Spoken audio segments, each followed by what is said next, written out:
Hola, hola. Welcome everybody to Season 3 of the Chicago Techies Podcast, a podcast focused on highlighting the voices of Chicago Techies and their experiences.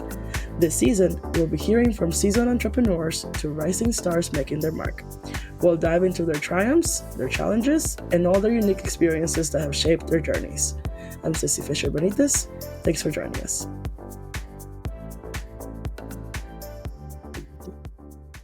Hey, Alex. How's it going? Hey, Ceci. It's going great. Thank you for having me. Welcome to the Chicago Techies Podcast. I'm so excited that you're here. I'm excited you asked me to be here. All right, let's get started. Why don't you tell our audience your name, pronouns, where you're from, and your current role? My name's Alex Gutierrez, he, him. I was born and raised in Cuernavaca, Mexico. If not a lot of people are familiar with the geography in Mexico, it's about an hour south of Mexico City. Loved living in Cuernavaca and growing up there. My family moved into the Chicago area, so I've been here for the last 10 plus years now. Nice. I've never been to Cuernavaca, but I do hear my uncles, my tios, talking about it all the time. I have a lot of family in Mexico still, and especially Mexico City, that loves to travel within Mexico. And they've gone everywhere around La República, no? So I'm like, I want to go there. Yeah, you have to get to Mexico City soon. It's happening. I'll be there in September. That's great. Yeah, I'm doing a quick trip to Puerto Vallarta. My sister and I are taking my parents for the first time to an all-inclusive resort. Like they've never been. Like they've never traveled anywhere. Sounds amazing. That sounds amazing. So we wanted to do that for them. Mostly my sister. I'm just kind of tagging along. She's like the one that came up with the idea and like paid for their tickets and stuff. And I'm like, I'll join you guys and help cover, whatever I can. But I'm so excited. So I do have a straight flight to Mexico City, and then from Mexico City to Puerto Vallarta. And then I'll be there for like 3 days, and then we're back to Mexico City for a day. So I do want to also like go explore the city for that few hours that I have. Yes. So will you be staying overnight or just throughout the day? No, I'll be staying overnight because my flight's not to Chicago back till later in the next day. So I will be at least all of Monday in Mexico City, and then on Tuesday morning I think we fly back. So great. Well, I have some recommendations for you. Awesome. If you allow me afterwards. We will talk about that afterwards for sure. All right, so let's talk a little bit about your journey, in tech. I'm curious if you already knew that you wanted to go into tech, or if this just kind of happened to come your way as well. Yeah, that is a great question, and it's a funny one for me, as I'm sure for many others. I never planned to go into tech. However, my father, he went to school for some mechanic thing, and he'd always pounded on me, hey, go to do something in math, do something in technology. You have to, be technical.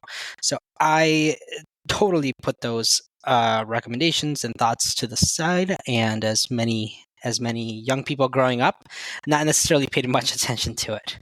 I actually started as a marketing manager, and that's the early years of how my career really launched outside of college, where went into chiropractic offices and helped them rebrand and relaunch and market themselves. One group specifically in the North Shore and here in Chicago as well. So that was amazing, dealing with their communities and launching offices from start. That was very very exciting, fun, all of the above.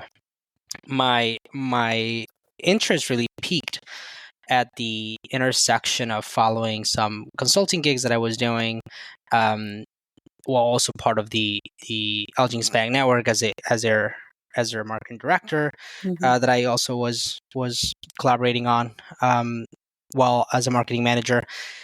And from there, really understanding that there are a lot of businesses that not necessarily integrated technology into their practices, either processes or really were being left out of the business landscape in a competitive way, by not having access to that. So on that front, I've had always a niche for the home services and construction, as my dad has his business in that field for interior remodeling. So when it came to find a position at CraftJack, now Angie, it just really solidified that opportunity to take it and expand and learn and be immersive in this tech sector. And that's what really propelled the now Alex in tech. Yeah, no, I that's helpful and appreciate the context, because I looked at your LinkedIn, and there's definitely a lot of account management expertise. And I think there, like we were talking a little bit earlier, how you said that it's kind of integrated with every single role. How relationships, client management is always something that you'll need in every single role. Yeah, for sure. As I was saying, right, from launching just e-commerce sites or even pushing those consulting gigs at the forefront of everything, and you're gonna deliver value through your product. And you should always be delivering value through your product. However, establishing those relationships and really understanding their needs, being very comprehensive and empathetic in the way that you're trying to solve for that.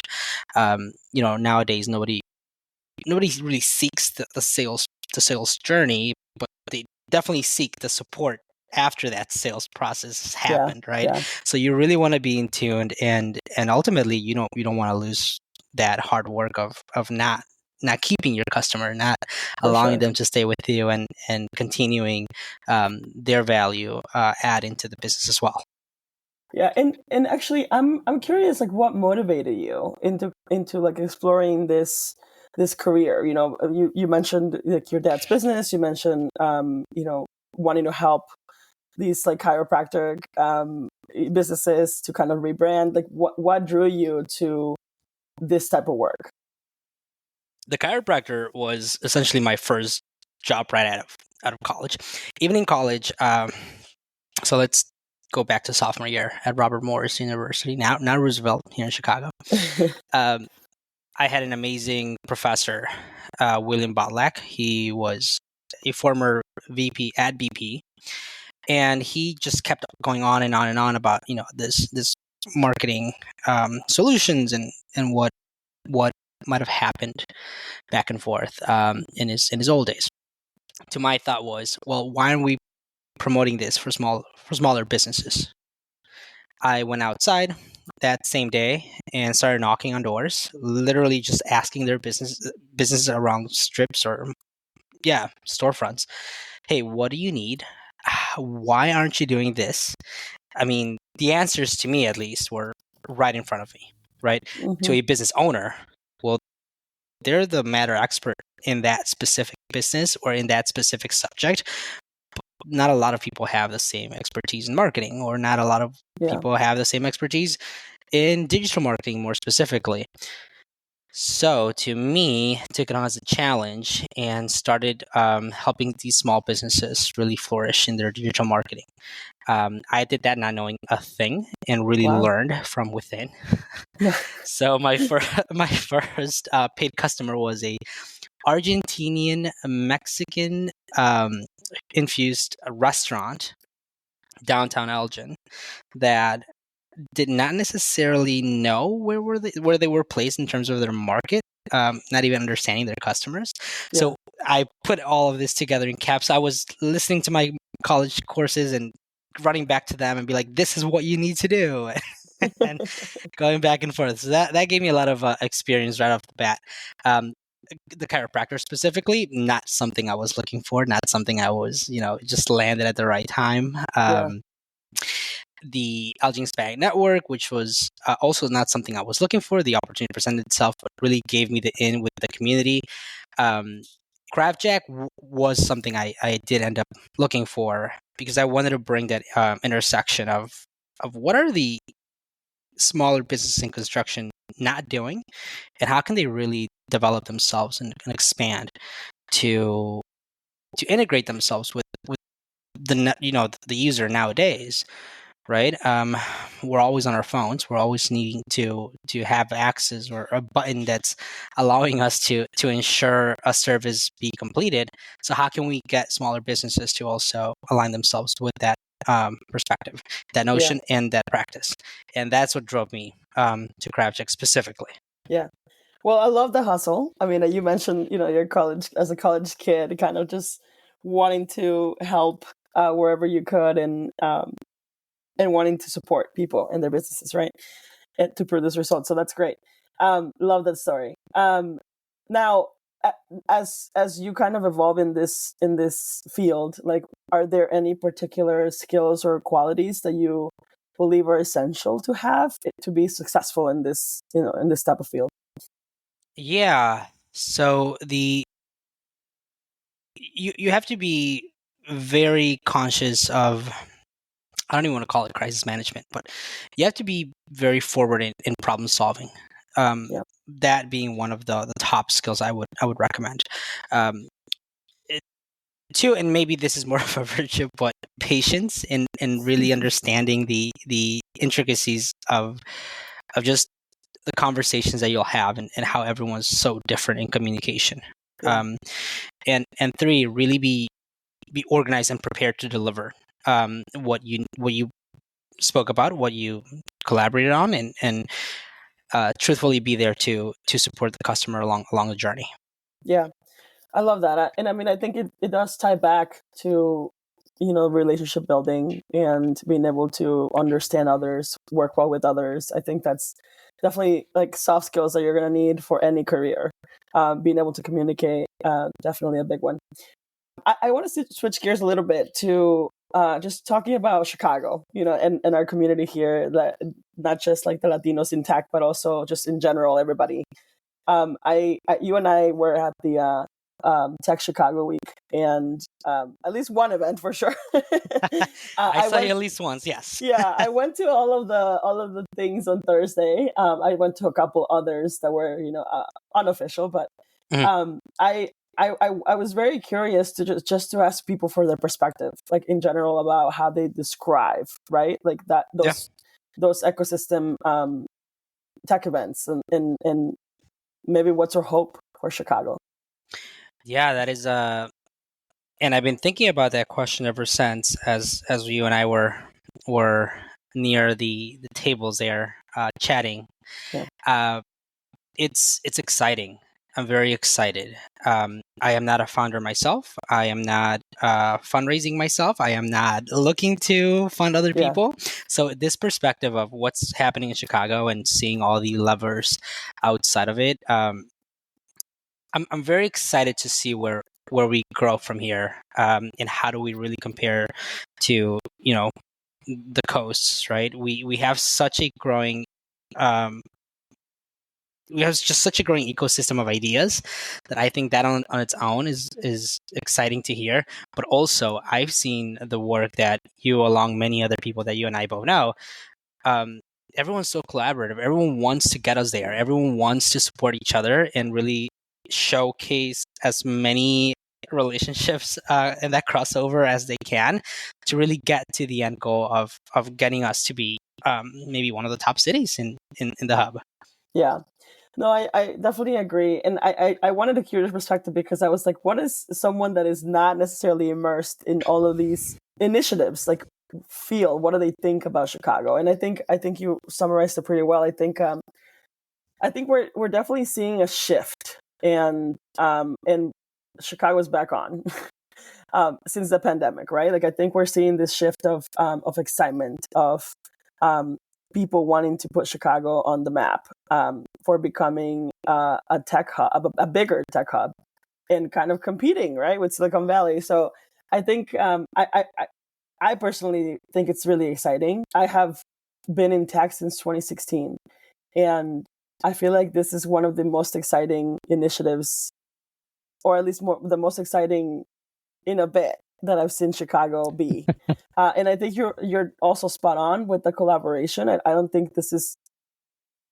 I think Chicago is one of the only places in tech hubs that I've seen be this collaborative. People are working with each other. People want to see everybody rise and help each other. So it's been definitely something for the books for me.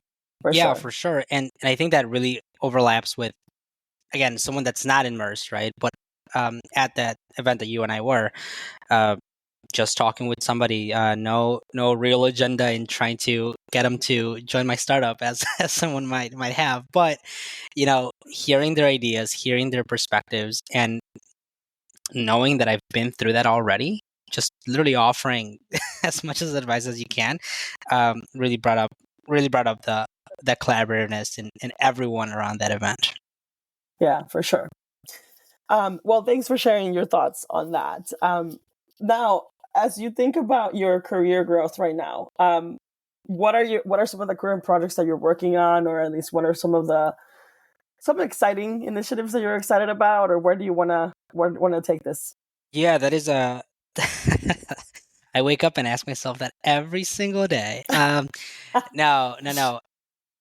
All jokes aside, I joined Engage.io, and just to make it very clear, I'm not sure if I made that clear at the beginning. I'm at Engage.io right now. It's the leading sales enablement tool for home service professionals. Truthfully, Cecilia, I don't see myself outside of home services. It is a giant of an industry.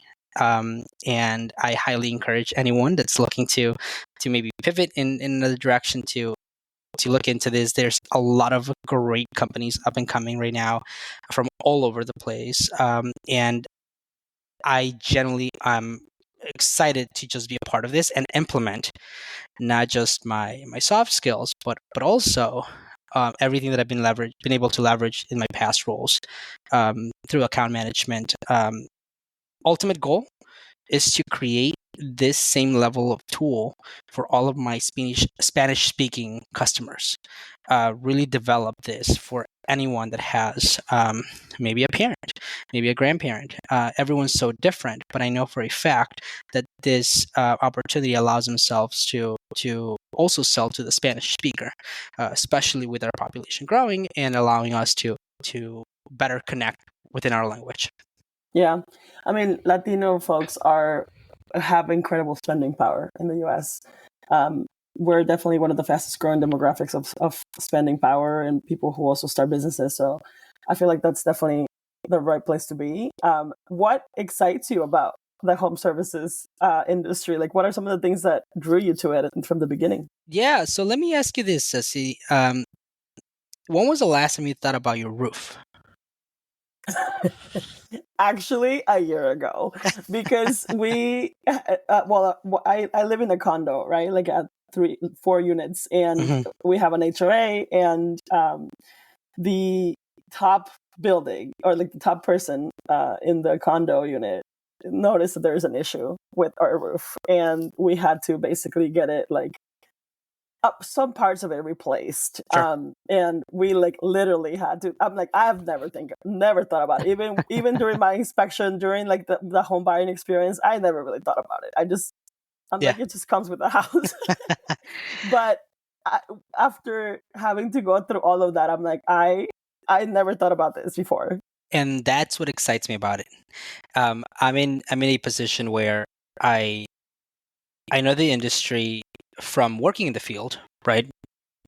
Literally remodeling homes from the inside, all the way to touching in lead gen with what the company now, CrowdJack, now Angie, now into the front end of the homeowner, right in front of the homeowner in the sales process, and really educating the homeowner to be a better buyer with better tools and integrate themselves into a better tech process opportunity for us as a business.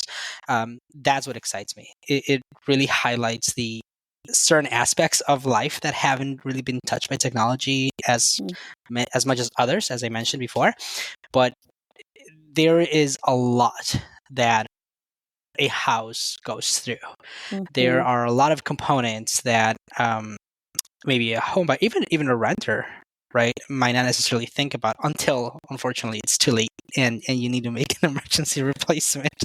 Yeah. I even had a couple of things that I thought about with for a startup with my home buying experience. I was like, I feel like we need to make it more accessible, make it easier to purchase a freaking furnace, or like a boiler. Like, I think it's so you don't really think about that, and I don't know. I don't want to stereotype, but as a woman, I mean, I am fascinated by all things like home buying, and I want to learn everything there is to know about how to take care of my house and how to take care of, my utilities and everything. But I feel like there's so much I don't know. And I feel like it's not easy finding people that can help out with these things. And I also think about the family that is not able to afford like a new furnace or like a new is it boiler, like the boiler, Yep. like all that stuff, like it's expensive, like it can be easily like $8,000 for one. And people are not prepared to have that type of expense Yeah. in a given year. So That is, yeah. you're hitting all the right points. Speaking of startups, I did help out in starting something that would democratize the opportunity for us to find those skilled service professionals.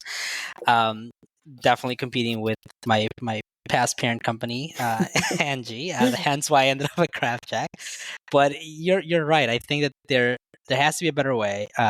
There's already so much out there, but from the few companies that I've been keeping an eye on, from the few founders that I've been able to talk to in this space, they get it. They get it, and it's going to be exciting to see maybe a year from now where we end up in how we can revolutionize this industry even more. Yeah. But unfortunately, the flip side to that is that maybe something like AI also cannot touch a human being's performance. So we still need skilled laborers. So we still need Yeah. those individuals that can really bring up and leveraging technology to make that job happen. How does that happen though? When it's got to be a skilled labor to execute that process for us. Yeah, for sure. I'm excited to see. So one of my best friends, her name is Toya, is right now is studying to become like an HVAC specialist. Oh, that's awesome. So she's been in school for the last couple of years, and she's gonna start her own business. But I'm like, girl, when you're ready, let me know. Let's make you an app. Let's get you out. Like, let's get you marketing. Let's get you out there, because she's been the one that's been helping me around the house with little things that happen. Like the other day, one of my wall plugs just kind of like sparked, and I was like freaking out. I'm like, I have no idea what I just did. Help me. And she's been the one that's been coming and helping me around the house to like replace lamps, replace like electric stuff. It's been great having a best friend that that is focusing on this stuff. That is awesome, and I will even offer myself as a resource to walk you and her through however you see best fit. But people like her was what motivated me every single day previous to the enterprise role, where it's individuals that they're skilled laborers, but again they're so busy that they don't really have a chance to think about, where's my next job coming from. Repeat business is great, but how do you have repeat business if you don't have standing customers? And then how do you leverage that in your territory when it's already so competitive? How do you really streamline your processes so you're not spending 3-4 hours after work sending out invoices, or collecting all of what is needed to make your business run? And again, I was lucky enough to touch that. More than happy to help whoever needs help in that regard. That's truly my calling, as I say. But outside of that, again, it's an industry still that we need to love and support as much as we can, because we need our houses to stand still for many years to come. Yeah. And for me, I also kind of think about the inequalities, or like the diversity aspect of things, like the access. I think in particular, I had thought about an idea of wanting to create a startup that can help all people, including undocumented folks, basically have access to a type of credit that could help to buy appliances, and an HVAC system, or like or a boiler or a furnace, or things like that are big ticket items in your home. But I think I don't know anything about finances. Yeah. So I'm like, I don't know if that's even possible. I mean, I don't know. I feel like I was just kind of having a moment. Like, I'm like, how do we get people that don't have credit and access to credit, right? Like this. That is such a great point. At the at a 30,000 view from the executive table of making decisions to where we're going to expand, or let's say a business where they're going to expand new territory, coming to me with, asking for recommendations or for some consulting aspect into, hey, how do we develop this and capture more of these large ticket items? Yeah. People like that just don't even get considered. There's zip codes that might not necessarily be in the most interest for many reasons, right? However, there are businesses that are willing to work and that are willing to. How do we consolidate that? That would be that on its own is exciting to hear how we can maybe leverage that and maybe get someone from the financing side of things to collaborate with us and expand there. Maybe we should take that offside and see if we can build something out of that, right? But yeah, no, I feel like as you as you experience new things in your life, you get naturally curious about processes and how things are historically and how things can change. And I think that's super exciting about tech and innovation, that there's always something, something to improve. So anyway, for sure. Thanks for indulging me in this conversation about HVAC and home ownership and all these issues. I'm always happy to talk home services. Trust me. Well, where do you see your future with all of this? I mean, I know you touched on it a little bit, but do you have an interest in building anything in the future, or what's in the horizon for you? Yes, I like to brag, and I know that this might come from a place of certain privilege, but I'm in this really good spot where I've accumulated this vault of knowledge. I've positioned myself in an opportunity where I can help the small business, but I could also help an enterprise level organization and really define what the end goals through specific vertical might be in the home services space. So I am looking to maybe just consolidate some ideas that I have going on. And yeah, in the near future, I'm not opposed to either starting something myself or helping a young company develop themselves into the next big thing. Yeah, no, love that. I feel like I share that sentiment with you. I don't really know what the future holds, but I'm definitely excited about it. And I think we are in a position in Chicago in this tech community that is so collaborative, that is people are gonna help. Like whatever you want to do, people will help. I mean, I just started a newsletter. I don't know if you saw my LinkedIn recently, but I decided that I was like, I want to create a newsletter. I want to talk to founders. I want to see where the founders are, like what founders are in my network. I want to see who's all here and what they're building and how I can help and how do I use my platform to also like elevate them. And like, I'm going to be featuring one founder in every single, like a newsletter article. That's awesome. And I mean, I just want to similar to you, condense knowledge, right? Like put it in one place, what you learn, the things that you're learning. I've been listening to a couple of books, a couple of podcasts, and I'm like, this is important information. Like this needs to be out there. Like more people should be listening to this. And I just decided to go for it and do this newsletter, and people responded. In one day I had like 20 subscribers. So I'm like, this is great. People are nice. That's amazing. That's awesome. I mean, you're awesome in what you do in Thank you. at the level that we've interacted with each other and met and all the interactions we've had so far. It's awesome what you're doing. So I will support you 100% in whatever you need me to for that newsletter as well, and broadcast it as much as I can.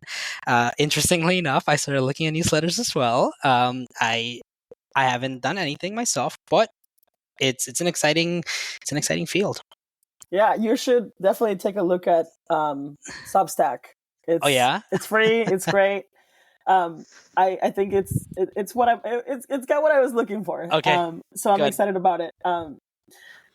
And I mean, I want now that we're just talking a little bit about like Latinx businesses. I just remembered that I shared the pitch competition from TechRise that is like featuring Pilsen and Little Village Oh, good. Business owners. So if you know any folks out there, you should definitely let them share that with them. I actually do, so I will.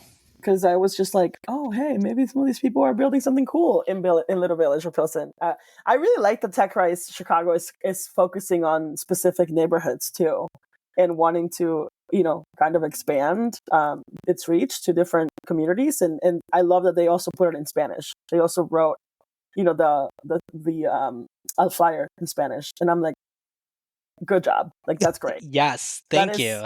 That is what we need to do more of. Like, more people that want to reach other communities, need to be a little bit more inclusive. And that type of accessibility, having things in Spanish, it goes a long way. Of course.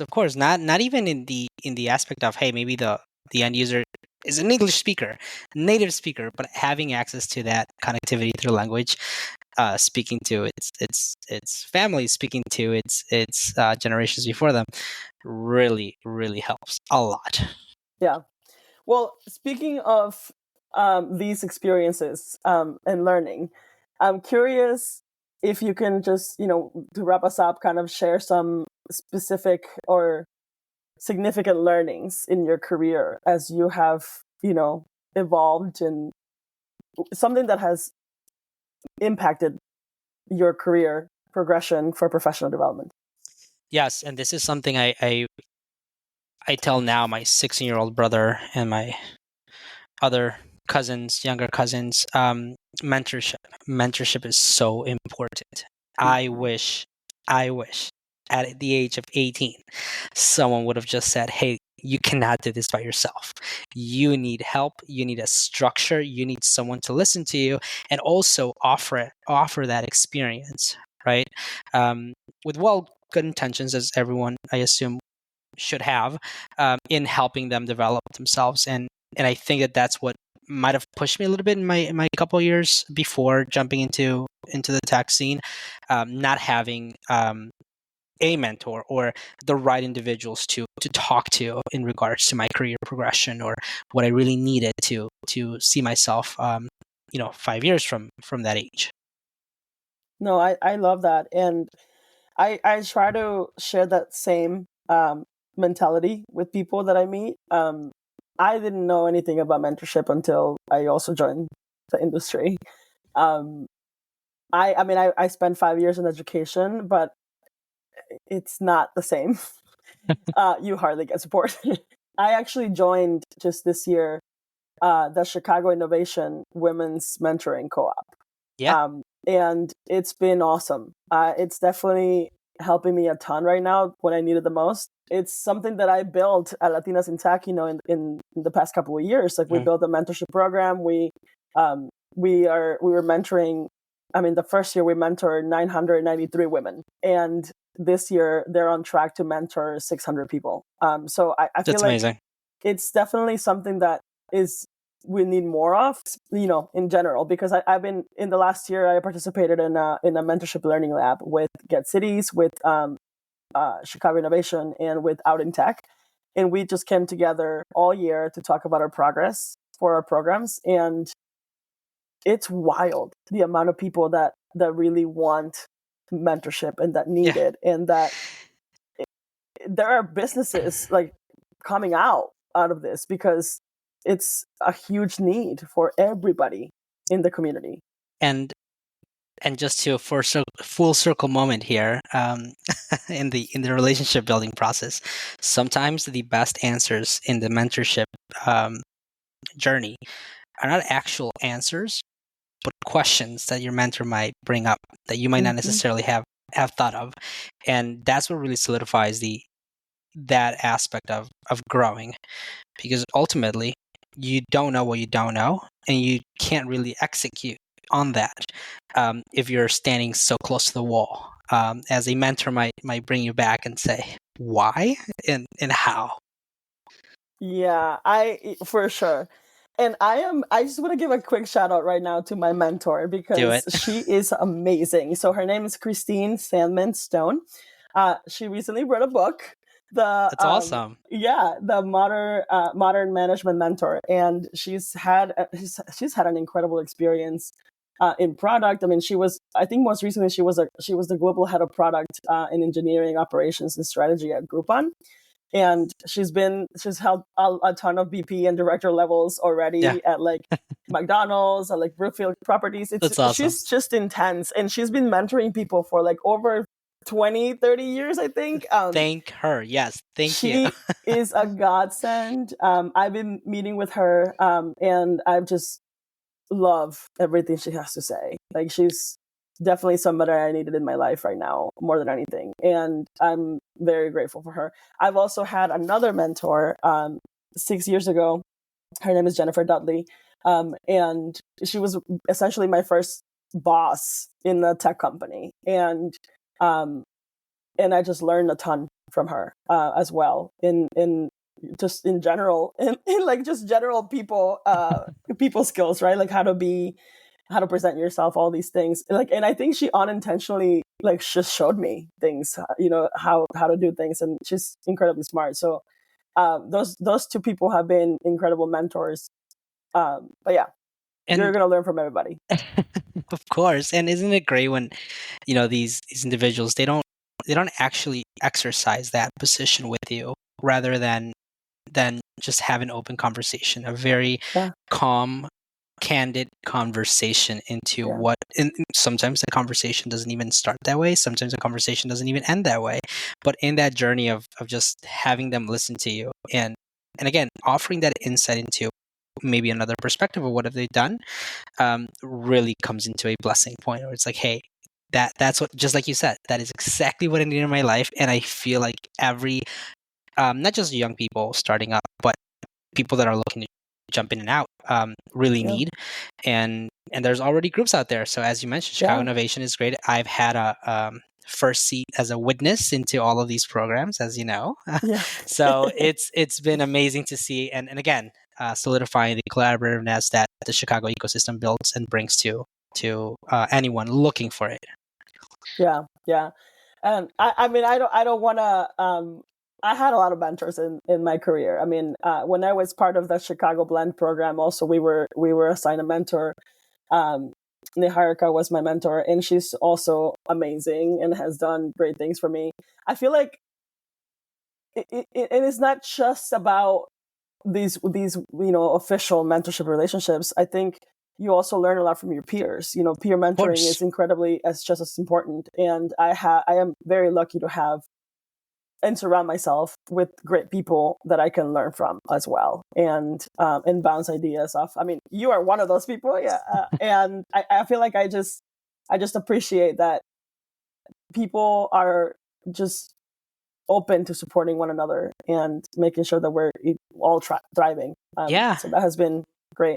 I like to call those the unofficial mentors. And shout out to my unofficial mentor, Pat Helmers. He's been amazing in what he's done with his trajectory. He actually has a podcast himself, the Sales Babble podcast. So I encourage anyone to also give that a go. And if you want to expand in your sales journey, but those people are amazing to work with for sure. Love it. Well, Alex, this has been awesome. Thank you so much for joining me on the podcast and just chatting with me about your career, about mentorship. Obviously, this became a big topic. There you go. And just, being such a supportive person for not just your partner, but also like your friends. And it's been really great to connect with you today. I appreciate that. Thank you. And whatever else you need, I'm here for. Awesome. Well, I hope you have a great rest of your week. You too. We'll catch you on the flip side soon. We will. Take care. Bye-bye. Bye. Thank you for listening to this week's episode of the Chicago Techies Podcast. If you enjoy listening, don't forget to subscribe, share, and leave a review on iTunes. Let's continue the conversation on social media. We are at Chicago Techies on all social media platforms. Thank you again, and we'll see you next week.